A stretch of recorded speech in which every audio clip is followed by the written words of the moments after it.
Ang debosyon mula sa Kasama ni Jesus ngayong Martes, 5 ng Agosto, ay pinamagatang Sundan Mo Ako, mula sa panulat ni Ginoong Wayne Greenawalt mula sa Wisconsin, USA.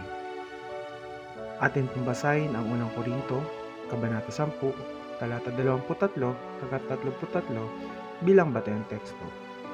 At ang ating pong pagbabatayan para sa refleksyon ay magmumula sa unang Korinto, Kabanata 11, talata 1, na ganito po ang sinasabi.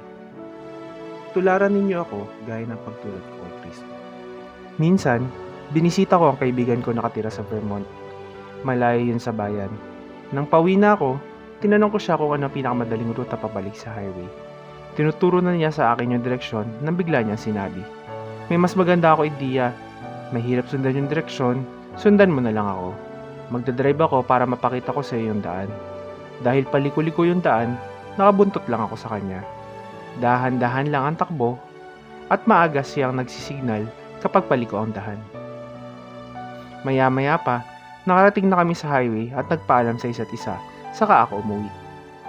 Habang nagdadrive sa highway, naisip ko na ang pagsunod at paggabay ay sentro ng pagiging alagad.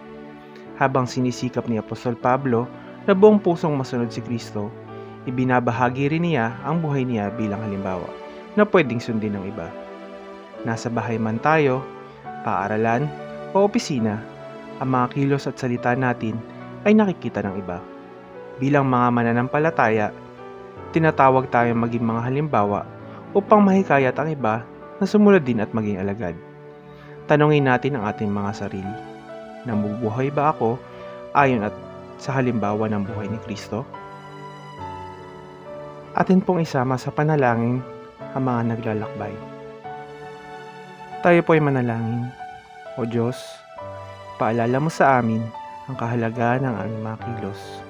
Tulungan mo kaming maipakita sa iba kung paano mamuhay gaya ni Kristo. Amen. Atin pong isipin ngayong araw. Tinatawag akong maging halimbawa sa iba para ipakita sa kanila si Kristo. Isang mabiyaya at pinagpalang araw po sa ating lahat. Nawa ay lumakad tayo na kasama si Jesus.